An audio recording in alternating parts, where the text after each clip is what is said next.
우리 집 앞 의사의 진짜 이야기부터 내 몸을 위한 건강 노하우까지 전해드립니다. 안녕하세요. 닥터하우스 MC 최희입니다.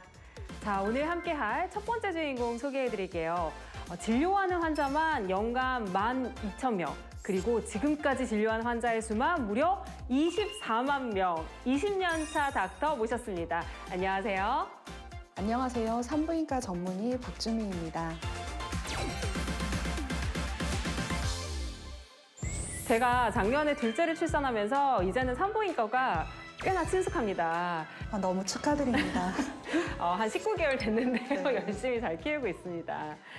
저는 최근에는 주로 임신과 출산을 위해서 산부인과를 방문했는데 사실 진료 이유는 굉장히 다양하죠?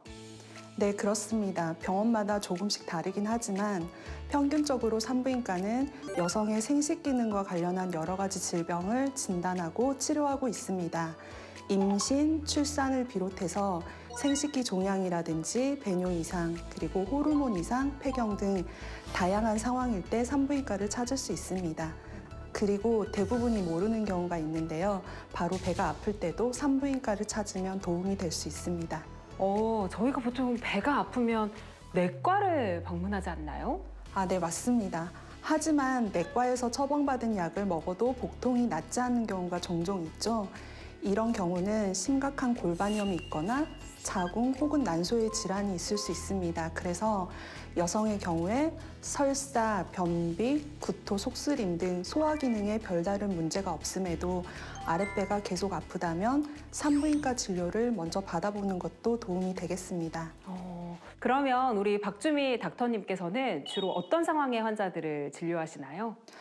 일반적으로 여성의 경우에 임신, 출산을 겪으면서 또는 나이 들고 폐경을 겪으면서 요실금이나 질건조 등으로 자신감도 떨어지고 사회활동에도 제약을 받을 수 있습니다. 네. 최근에는 주로 이런 분들의 진료와 치료를 진행하고 있고요.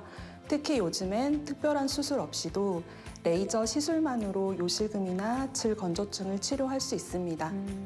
더불어 발병 연령이 점점 젊어지는 추세인 자궁경부암의 조기 진단과 정기검진을 통한 예방을 주로 담당하고 있고요. 또한 여성들에게 무척 흔한 질환인 질염, 방광염의 진료도 진행하고 있습니다. 그런데 그 질염이나 방광염 같은 경우에는 여성들의 경우 굉장히 빈번하게 발생을 하잖아요. 그러다 보니까 또 좀 피곤해서 그런가 보다 하고 대수롭지 않게 넘기는 경우들도 있거든요. 물론 암 같은 질병에 비해서 위험도가 떨어질 수는 있지만 그렇다고 해서 결코 무시하면 안 되는 게 질염을 방치하면 골반염이나 심한 복통, 출혈을 일으키기도 하고요. 방광염을 방치하면 콩팥에 염증이 생기는 신우신염으로 이어질 수도 있기 때문에 조기 진단과 정확한 치료가 무엇보다 중요합니다. 질염이나 방광염이 워낙 빈번하게 발생할 수 있다 보니 좀 미리 예방할 수 있으면 좋을 것 같아요. 예방할 수 있는 습관 같은 게 있을까요?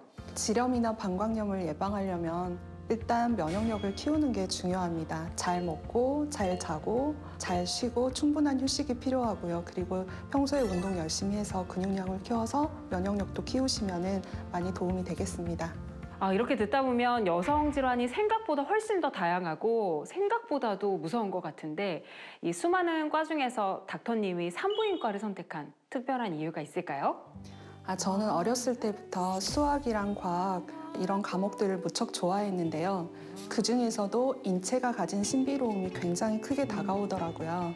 무엇보다 내가 여자이기 때문에 여성 환자를 보다 잘 이해하고 공감해주면서 격려하는 의사가 되고 싶어서 산부인과를 선택하게 되었습니다. 산부인과 닥터로서 뿌듯했던 순간도 분명히 있으셨을 것 같아요. 당시 34주 정도 된 쌍둥이를 임신한 산모였는데 새벽에 출혈이 심한 상태로 내원을 하였고요. 초음파를 봤더니 태반 조기박리가 의심이 됐었고 응급 상황이라 바로 수술을 진행하였습니다. 그리고 건강하게 출산을 하셨고요. 몇 년이 지나서 한 식당에서 밥을 먹는데 그 산모분을 마주쳤고 이 아이들이 그때 선생님이 받아준 아이들이라면서 감사 인사를 전하시더라고요. 산부인과 전문의로서 박주미 닥터님이 꿈꾸는 목표는 어떤 건지도 궁금합니다. 우연한 기회에 인도와 필리핀으로 의료봉사를 가게 됐는데요. 네. 한동안 의사라는 일개 직업인으로서 그리고 환자를 일로서만 대하며 살아오다가 그곳에서 두세 시간씩 땡볕에 줄 서서 기다렸다가 약 몇 봉지 받아가는 것만으로도 너무 기뻐하고 고마워하는 이들을 보면서 초심을 되찾게 되었고요. 그래서 요즘엔 그 초심을 잃지 않고 아픈 이들을 돕고자 하는 것이 저의 목표 중에 하나입니다. 네, 어디서도 들을 수 없었던 박주미 닥터님만의 진솔한 이야기 감사합니다. 닥터하우스가 늘 응원하겠습니다. 감사합니다. 감사합니다.